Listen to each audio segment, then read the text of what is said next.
Yeah, so I got two packages the other day,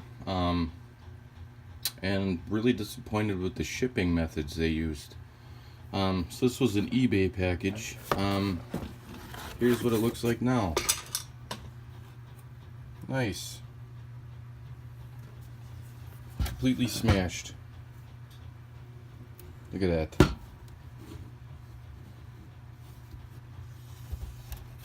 Yeah. Thing's all bashed up.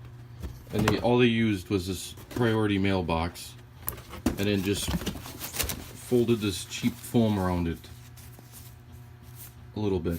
That's all they used. Obviously that's not enough. So yeah, really mad about that. And then the package I got the same day was basically this.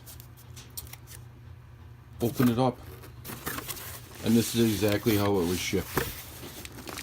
And this is after I cleaned everything up and untangled everything. It was just a massive ball. Like, these transformers are just smashing against each other. Like, luckily none of these are broken, but I mean, come on. You know, these people act like their stuff is gold on eBay, and you know, you make best offers on it, and then they decline it like it's worth its weight in gold.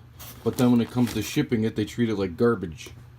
So yeah, that's not too thrilled about that. Look at that. People are dumb.